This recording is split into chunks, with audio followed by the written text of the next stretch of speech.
জীবনযুদ্ধে টিকে থাকার একমাত্র হাতিয়ার হলো লড়াই। এই লড়াই অন্যের সঙ্গে নয়, বিধির প্রতিকূলতার সঙ্গে। ঠিক যে লড়াইটা লড়ছেন হুগলির কামারপুকুরের ফুচকা দিদি চায়না দত্ত। একটা সময় কামারপুকুর সবজি বাজারে স্বামীর মাছের দোকান ছিল। মাছ বিক্রি করে যে টাকা রোজগার হতো তাতে স্ত্রী, সন্তান, পরিবারকে নিয়ে কোনো মতে সংসার চলত। তারপর হঠাৎই চায়না দেবীর স্বামীর ক্যান্সার ধরা পড়ে। তাল কাটে পরিবারে। অসুস্থ শরীর নিয়ে নিয়মিত দোকানে যেতে পারেন না চায়না দেবীর স্বামী। ফলে একদিকে সংসার খরচ, অন্যদিকে চিকিৎসার খরচ। বাড়তে থাকে ঋণের বোঝা। কিভাবে সামাল দেবেন ভেবে পাচ্ছিলেন না চায়না দেবী। এরপরই সিদ্ধান্ত নিলেন ফুচকা ব্যবসা শুরু করার। আমার হাজবেন্ড প্রথমে যেতেন, তা যেহেতু ও ডান হাতটা হ্যান্ডিক্যাপ, তার জন্য একটু লোককে কি বাঁ হাতে করে দেবে, তার জন্য আমাকে যেতে বাধ্য হয়েছিল দোকানে। যে আমি সেই থেকে দোকানে যাই, বা সেই থেকে ব্যবসাটা আমি নিজেই ধরি। আর সেই থেকে ব্যবসা আমি মানে প্রচুর জল ঝড় সবকিছু মানে মাথায় নিয়ে এই ব্যবসাটা আমি করি। একদিকে পরিবার, মানে রোগ জ্বালা সবকিছু আমাকে সামলাতে হয়েছে। আর তো মানে ওর বাবার কোনো ভাই ছিল না, তাহলে আমাকে সব, বা আমার হাজবেন্ডও সেরকম ছিলেন না যে খুব চালাক পারদর্শী, এইসব ছিলেন না। আমাকে সবকিছু হ্যান্ডেল করতে হয়েছে। মানে বাইরে ডাক্তার দেখানোর থেকে ওই ছেলেকে পা 4বার অপারেশন করতে হয়েছে। 2বার বাঁকুড়া মেডিকেলে, 2বার কলকাতা সেবা প্রতিষ্ঠানে করেছি এরকম। তারপর শ্বশুর শাশুড়ির শরীর খারাপ, সবকিছু। আমার হাজবেন্ডের শরীর খারাপ, আমার হাজবেন্ডকে পন্ডিচেরি পর্যন্ত নিয়ে গেছি আমি ওখানে দেখানো। আমার হাজবেন্ডের লাস্টে ক্যান্সার হয়েছিল। এই সবকিছু এই ব্যবসার থেকেই আমি করেছি। 2001 সালে স্বামী ও পরিবারকে সাথে নিয়েই শুরু করেন জীবনযুদ্ধে বেঁচে থাকার লড়াই। যদিও ব্যবসার শুরুর দিকে লড়াইটা খুব একটা সহজ ছিল না। একদিকে সংসারের সমস্ত কাজকর্ম, পরিবার সামলানো, অন্যদিকে অসুস্থ স্বামীর চিকিৎসার ব্যবস্থা, দেখভাল করে সময়ের মধ্যে ফুচকা তৈরি করা মোটেও সহজ কাজ ছিল না। শুনতে হয়েছিল পাড়া প্রতিবেশীর থেকে অনেক কটু কথাও, কিন্তু পরিবার সন্তানের কথা ভেবেই কখনো হাল ছাড়েননি তিনি। আমার হচ্ছে মানে 2000 সালে বিয়ে হয়। তারপরে আমার হাজবেন্ড হ্যান্ডিক্যাপ ছিল, মানে ডান হাতটা মেশিনে প্রেসে ঢুকে গেছিল, দিয়ে হাতটা ইয়ে ছিল, যার জন্য ও মাছ ব্যবসা করতো, বা ব্যবসায় সেরকম প্রফিট হতো না। আমার এই ছেলের জন্মের থেকে দুটো পায়ের ছোট বাঁকা ছিল। তারপরে পারিবারিক অবস্থা মানে খুবই শোচনীয় হয়ে উঠেছিল। তখন আমি ওই একটাই ছেলে, তখন মানে এতই অবস্থা খারাপ, মানে বলার মতন নয়।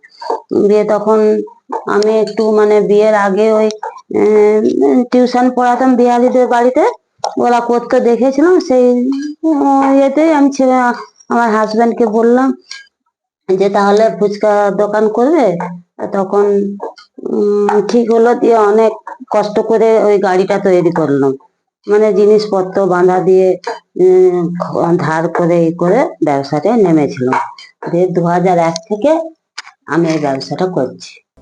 এখন ভোরের আলো ফোটার আগেই ঘুম ভেঙে যায় চায়নার। সংসারের কাজ শেষ করেই সকাল থেকে লেগে পড়েন ফুচকা বানানোর কাজে। নিজের হাতেই আলু মেখে তেঁতুল জল গুলে তাতে নানা মশলা মিশিয়ে জিভে জল আনা ফুচকা তুলে দেন ফুচকা প্রেমীদের শাল পাতার বাটিতে। খরিদ্দারও নেহাত কম হয় না।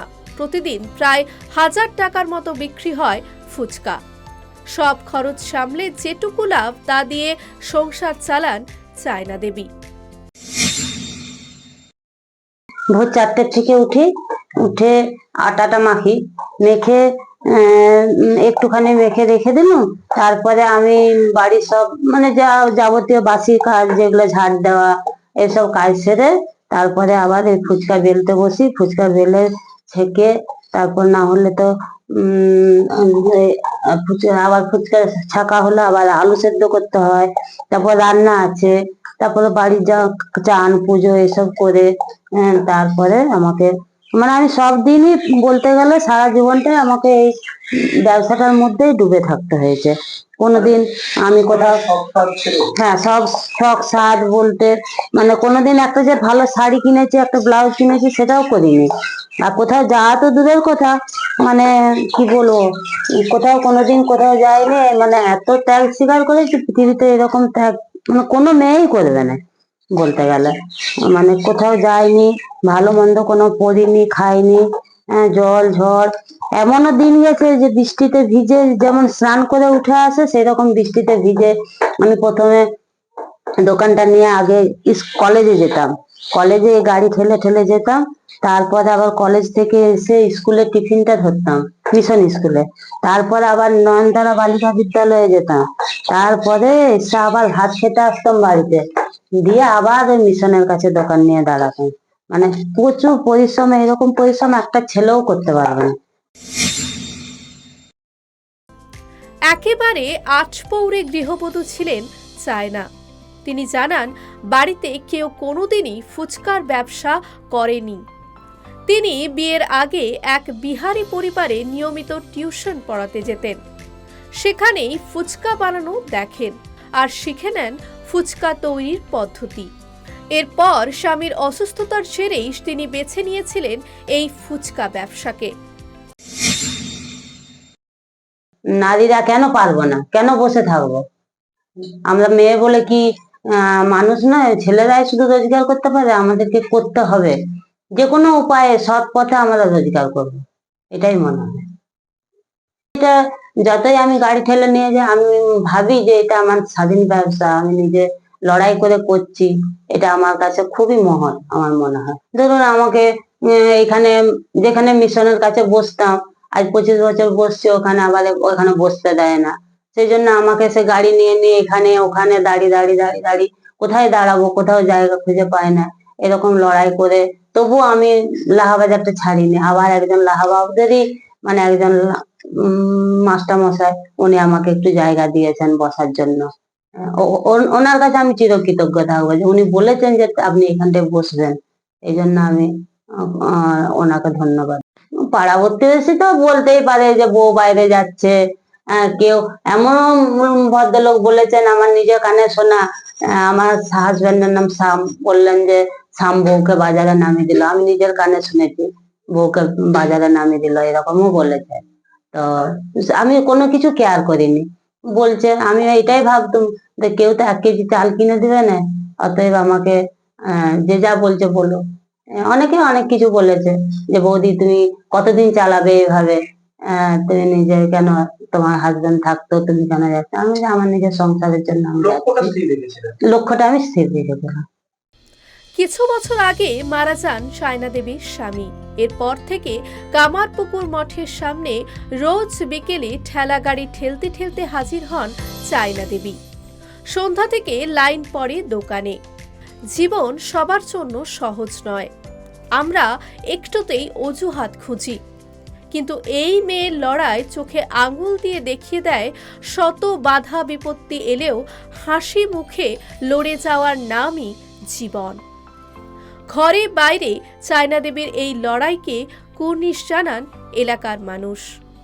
এই ধরনের হার না মানার লড়াইকে কুর্নিশ জানাই আমরাও। প্রতিবেদনটি কেমন লাগলো কমেন্ট করে জানান। ভালো লাগলে লাইক করুন, সাবস্ক্রাইব করুন আর শেয়ার করুন। দিব্যেন্দু ঘোষ ও চিন্ময় কুণ্ডুর প্রতিবেদন, বেঙ্গল ফ্যাক্টস।